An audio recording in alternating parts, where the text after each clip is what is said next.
Hello friends, आज हम लोग बात करने वाले हैं जीन क्लोनिंग के बारे में। देखो, ये जो क्लोनिंग वर्ड है इसका मतलब होता है आइडेंटिकल कॉपी प्रिपेयर करना।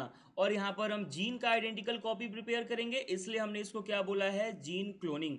ये जीन क्लोनिंग को हम कभी कभी डीएनए क्लोनिंग भी बोलते हैं, मोलिकुलर क्लोनिंग भी बोलते हैं, रिकॉम्बिनेंट डीएनए टेक्नोलॉजी भी बोलते हैं। बेसिक सा डेफिनेशन कोई पूछे आपसे कि जीन क्लोनिंग किसको बोलते हैं, तो आप क्या बोलोगे कि एग्जैक्ट कॉपी के प्रोडक्शन करने के लिए कोई पार्टिकुलर जीन या फिर कोई डीएनए चाहिए होता है, और उसमें हम जेनेटिक इंजीनियरिंग की हेल्प लेते हैं, उसी को हम क्या बोलते हैं, जीन क्लोनिंग।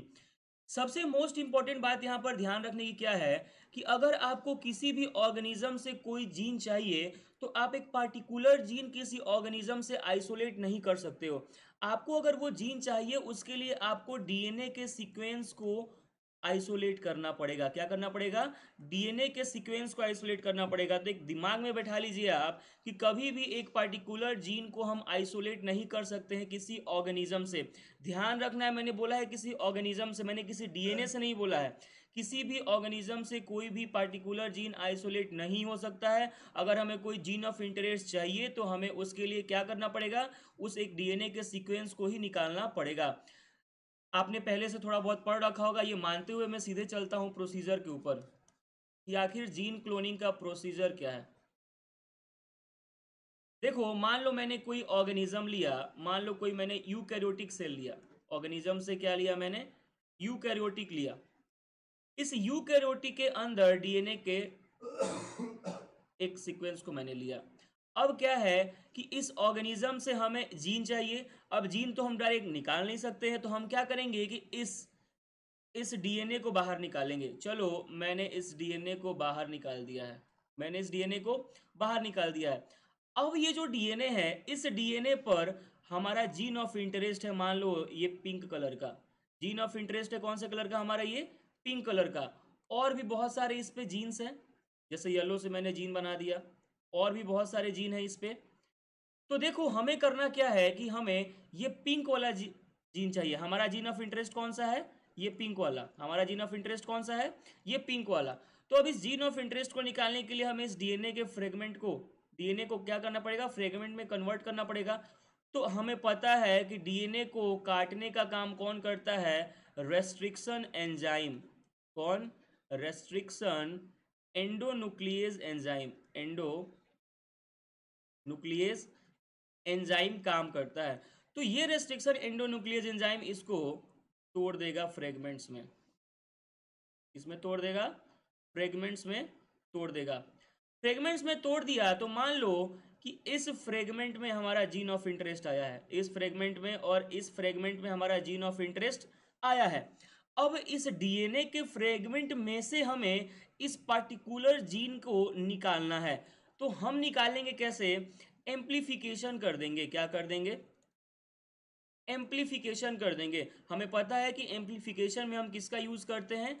प्राइमर्स का यूज करते हैं। किसका यूज करते हैं? प्राइमर्स का, जो कि एंड स्पेसिफिक होते हैं। क्या होते हैं?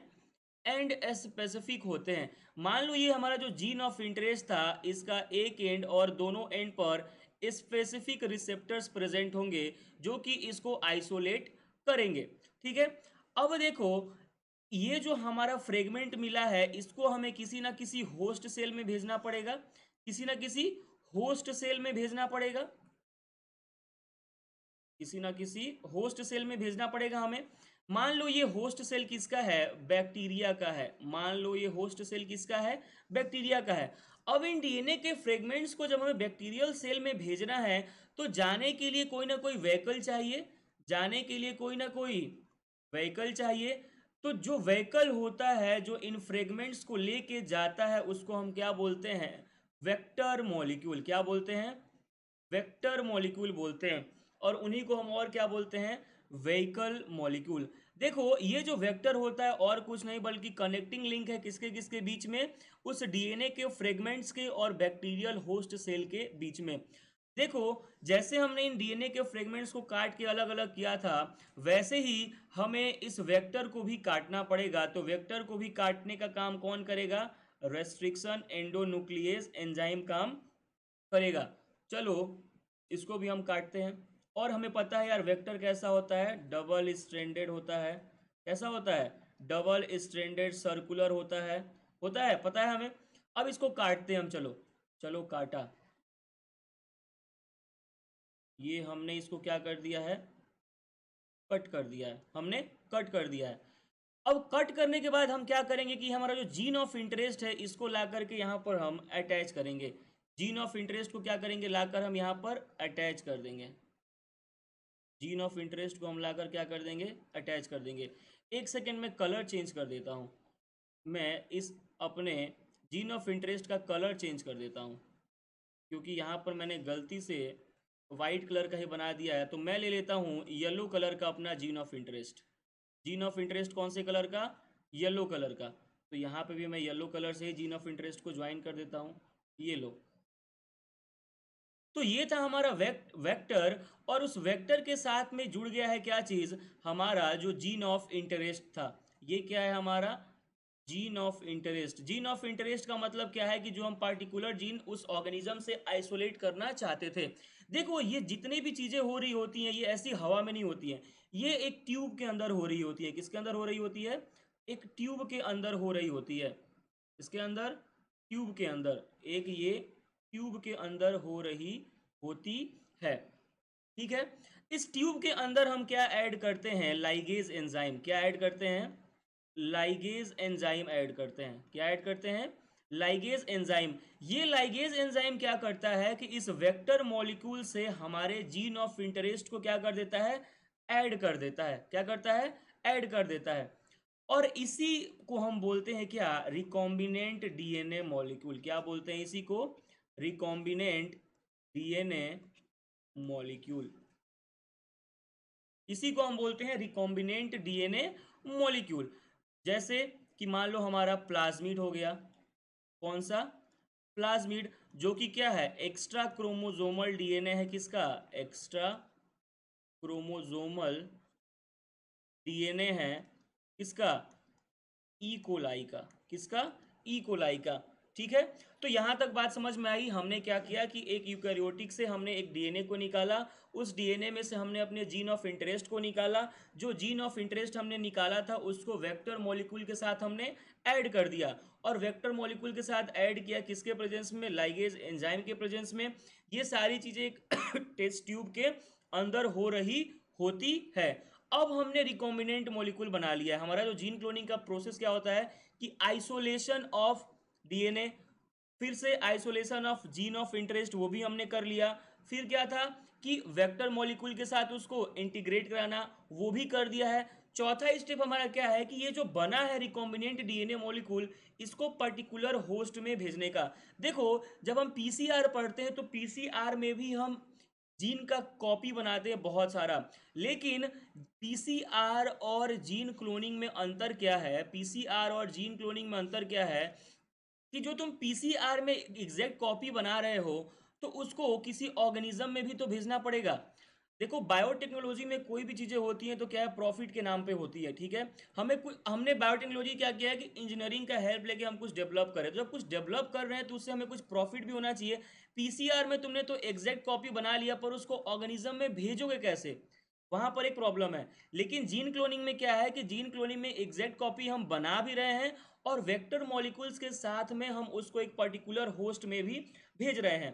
तो देखो रिकॉम्बिनेंट डीएनए मॉलिक्यूल को अब हमें क्या करना है, अब हमें किसी होस्ट सेल में भेजना है। तो हमारा होस्ट सेल कौन सा था, ये बैक्टीरिया का सेल। हमारा होस्ट सेल कौन सा था, ये बैक्टीरिया का सेल था, ये बैक्टीरिया का सेल था।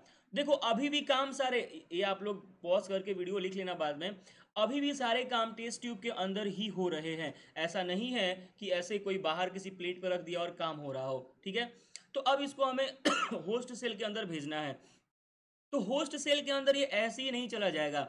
हम क्या करते हैं कि इस रिकॉम्बिनेंट डीएनए मॉलिक्यूल को लेते हैं, इस रिकॉम्बिनेंट डीएनए मॉलिक्यूल को, उससे पहले इस बैक्टीरियल सेल को हम CaCl2 के साथ ट्रीटमेंट कराते हैं। किसके साथ, कैल्शियम क्लोराइड के साथ ट्रीटमेंट कराते हैं। और कुछ देर के लिए इसको हीट शॉक ट्रीटमेंट दिया जाता है। कुछ देर के लिए क्या, for short time period, for short time period क्या करते हैं हम, हीट शॉक ट्रीटमेंट देते हैं इसको, हीट शॉक ट्रीटमेंट देते हैं। हीट शॉक ट्रीटमेंट का मतलब क्या है कि कुछ देर के लिए इसको बहुत ज़्यादा हाई टेम्परेचर पर रखते हैं, जिसके वजह से बैक्टीरिया का जो सेल मेम्ब्रेन होता है वो थोड़ा लूज हो जाता है। ध्यान से सुन लो कि रिकॉम्बिनेंट डीएनए मॉलिक्यूल को उस बैक्टीरिया के अंदर हमें भेजना है, तो बैक्टीरिया के अंदर भेजने के लिए सेल मेम्ब्रेन के थ्रू ही जाएगा। तो उस सेल मेम्ब्रेन को लूज बनाने के लिए हम क्या करते हैं कि CaCl2 और उसको हीट शॉक ट्रीटमेंट देते हैं।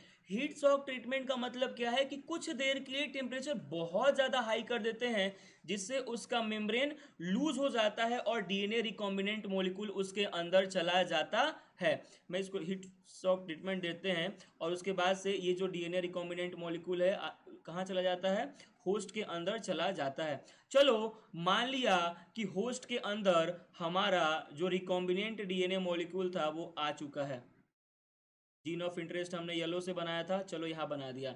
अब देखो यार, उस बैक्टीरिया का भी तो अपना खुद का डीएनए होगा, उस बैक्टीरिया का भी अपना खुद का डीएनए होगा। चलो बैक्टीरिया का भी खुद का अपना डीएनए है, ठीक है।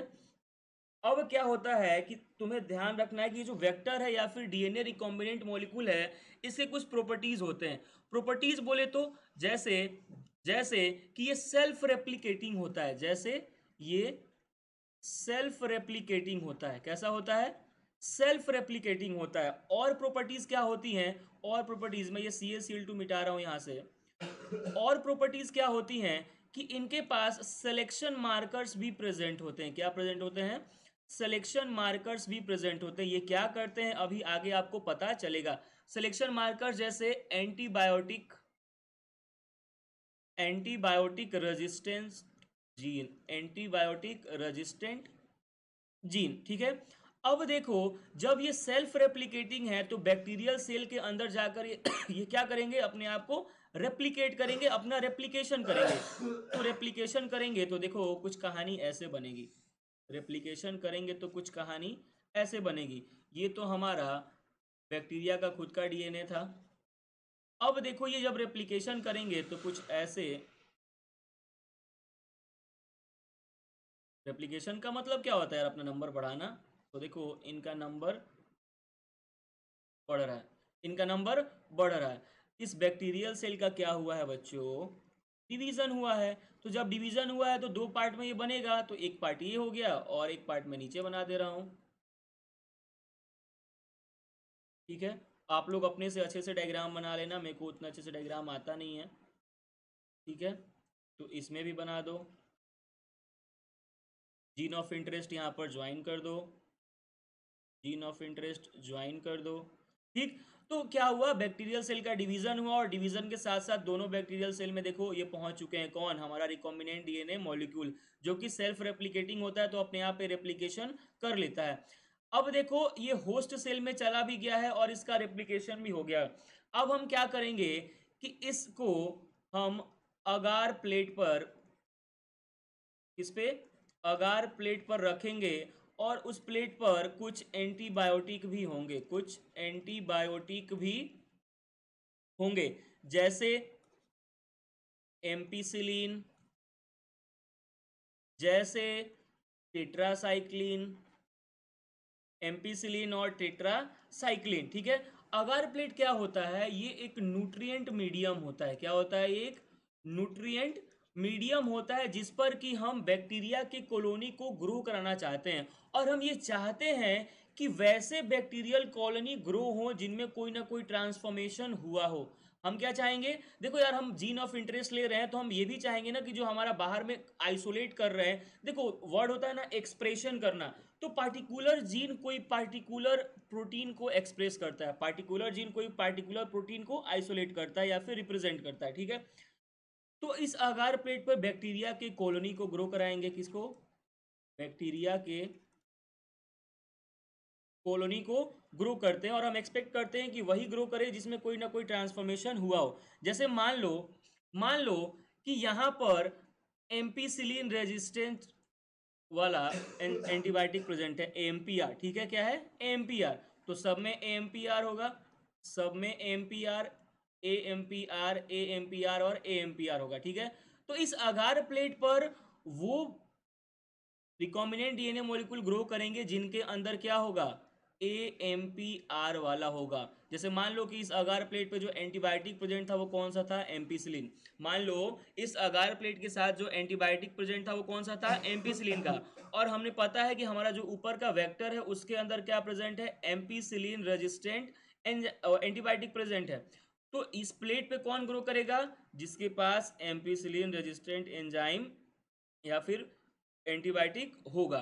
तो एम्पिसिलिन का है तो एम्पिसिलिन वाले यहाँ पर ग्रो करेंगे। ये सिंपल सा प्रोसेस है किसका, जीन जीन क्लोनिंग का सिंपल सा प्रोसेस है। ठीक है, सॉरी। ठीक है, तो आप लोग इसको नोट कर लेंगे। अब मैं इसको कुछ नोट्स के भाषा में लिखवा देता हूँ, नोट्स के भाषा में लिखवाते हैं इसको हम। हमने सबसे पहले क्या किया कि डीएनए को आइसोलेट किया, डीएनए को आइसोलेट किया। तो क्या लिखेंगे, डीएनए आइसोलेशन फ्रॉम ऑर्गेनिज्म। देखो ऐसे याद रखोगे आप लोग तो ज़्यादा दिन तक याद रहेगा। फिर हमने क्या किया कि सारे जीन्स को निकाला, ऑल जीन्स आर ऑब्टेन्ड, सारे जीन्स को निकाला। फिर हमने क्या किया कि जो जीन हमें चाहिए था, जैसे मैंने डायग्राम बनाया था तो क्या बोला कि कुछ येलो वाले भी हैं और कुछ पिंक वाले भी हैं। ठीक है, देखो येलो वाले भी हैं और कुछ पिंक वाले भी हैं। ठीक है, तो हमें जो रिक्वायर्ड जीन्स दिए था उसको भी हम निकालेंगे। तो रिक्वायर्ड जीन को हमने कैसे निकाला था, एम्प्लीफिकेशन करके। Required gene is amplified, required gene is amplified by gene specific primers. फिर क्या किया हमने कि जो जीन को हमने निकाला उसको वेक्टर के साथ में हमने अटैच कर दिया, और जब वेक्टर के साथ में हमने अटैच कर दिया तो उसी को हमने क्या बोला, रिकॉम्बिनेंट डीएनए मॉलिक्यूल। तो लिखते हैं the amplified gene, the amplified gene is cloned in suitable vector. वो सुइटेबल वेक्टर कौन सा हो सकता है, प्लाज्मिड भी हो सकता है, बैक्टीरियोफेज भी हो सकता है। ठीक है, याद रखना है कि इन वेक्टर्स का एक बहुत ही मस्त प्रॉपर्टी क्या होता है कि ये सेल्फ रेप्लिकेटिंग होते हैं, डबल स्टैंडर्ड होते हैं, एक्स्ट्रा क्रोमोसोमल होते हैं। ठीक है, अब हमने क्या किया था कि उसको वेक्टर के साथ में ऐड कर दिया था। वेक्टर के साथ में ऐड करने के बाद हमने क्या किया कि उसको एक होस्ट में भेजा। तो हमने क्या किया, ट्रांसफॉर्म्ड इन, मैंने एग्जांपल किसका लिया था, ई कोलाई का। तो ट्रांसफॉर्म्ड इन ई कोलाई। ई कोलाई क्या है, एक बैक्टीरिया है। ई कोलाई के अंदर इसको हमने भेज दिया।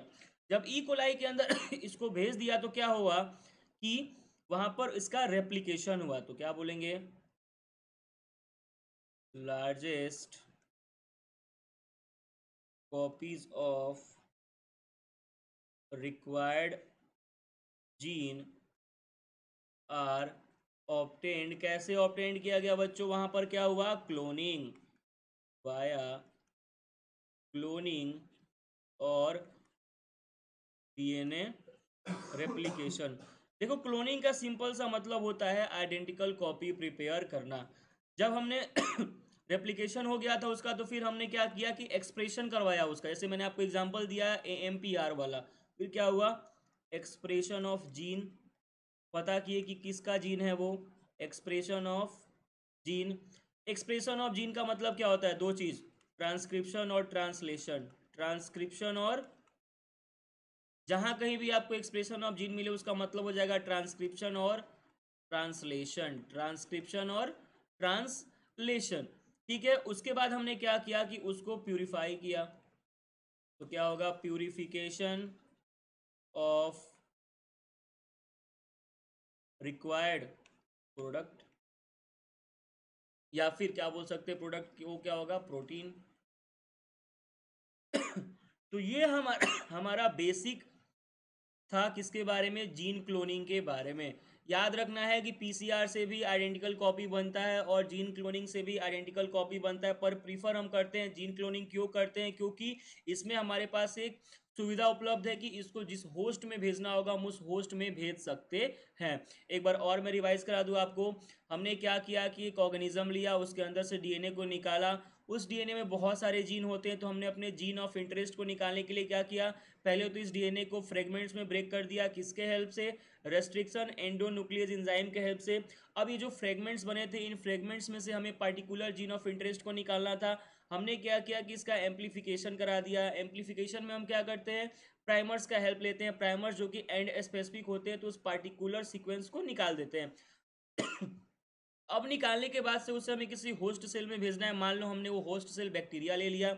अब उसको होस्ट सेल में भेजने के लिए कोई ना कोई व्हीकल चाहिए। उस व्हीकल को हम क्या बोलते हैं, वेक्टर बोलते हैं। एक वेक्टर लिया हमने, हमें पता है कि वेक्टर डबल स्टैंडर्ड होता है। उस वेक्टर को हमने रेस्ट्रिक्शन एंडोन्यूक्लियस एंजाइम के हेल्प से काट दिया, और काट के उसके साथ में हमने अपना जीन ऑफ इंटरेस्ट भी ऐड कर दिया है। जीन ऑफ इंटरेस्ट ऐड कैसे किया, क्योंकि उस टिश्यू का उस ट्यूब में क्या प्रेजेंट था, लाइगेज एंजाइम, जो कि उसको जोड़ देता है। अब ये हमारा बन जाता है रिकॉम्बिनेंट डीएनए मॉलिक्यूल, जैसे कि प्लाज्मिड। अब इस रिकॉम्बिनेंट डीएनए मॉलिक्यूल को हमें बैक्टीरिया के अंदर भेजना होता है। तो बैक्टीरिया के अंदर जाएगा कैसे, सेल मेम्ब्रेन के थ्रू। तो सेल मेम्ब्रेन को लूज बनाने के लिए हम उसको कैल्शियम क्लोराइड या फिर हीट शॉक ट्रीटमेंट देते हैं, जिसकी वजह से उसका मेम्ब्रेन लूज हो जाता है। अब वो उसके अंदर चला गया, बैक्टीरिया के अंदर। बैक्टीरिया के अंदर जाता है तो उसका होता है रेप्लिकेशन, क्योंकि वो खुद एक सेल्फ रेप्लिकेटिंग होता है। और उसके पास सिलेक्शन मार्कर सिलेक्शन मार्कर्स भी प्रेजेंट होते हैं। जब बैक्टीरिया का डिवीजन होता है तो देखो अलग अलग सेल्स में भी वो गए होते हैं। उसके बाद हम क्या किए कि अगार प्लेट लिए, और उस अगार प्लेट पे एंटीबायोटिक लिए, ये पता करने के लिए कि आखिर जो बैक्टीरिया का कॉलोनी ग्रो हो रहा है उसमें कोई ट्रांसफॉर्मेशन हुआ है कि नहीं हुआ है। पता कैसे करेंगे, तो हमने क्या किया कि ये हमने क्या किया कि बोला कि जो हमारा जीन ऑफ इंटरेस्ट है उसमें एम्पीसिलिन रेजिस्टेंट एंटीबायोटिक है। फिर हमने क्या किया कि जो एंटीबायोटिक लिया था वो भी एम्पीसिलिन ले लिया। होगा क्या कि अगर ट्रांसफॉर्मेशन हुआ है तो ampicillin resistant enzyme, ampicillin resistant antibiotic वाले ही बैक्टीरिया कहाँ बनेंगे, इस अगार प्लेट पर बनेंगे। क्यों बनेंगे, क्योंकि उनके पास एम्पीसिलिन से बचने के लिए एक एंजाइम प्रेजेंट है। ठीक है। एक और क्वेश्चन पूछा जाता है क्या, कि रिकॉम्बिनेंट डीएनए मॉलिक्यूल का डेफिनेशन दे दो। रिकॉम्बिनेंट डीएनए मॉलिक्यूल का डेफिनेशन दे दो। तो ये क्या क्या बोलते हैं कि इज प्रोड्यूस्ड बाय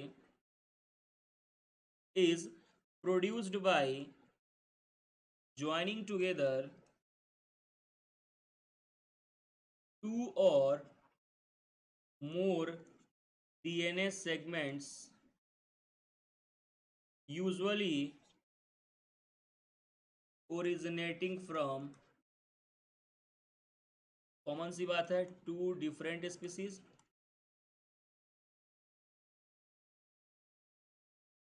तो आज के वीडियो में बस इतना ही, मिलते हैं अगले वीडियो में किसी और टॉपिक के साथ। अब तक ऑल द बेस्ट।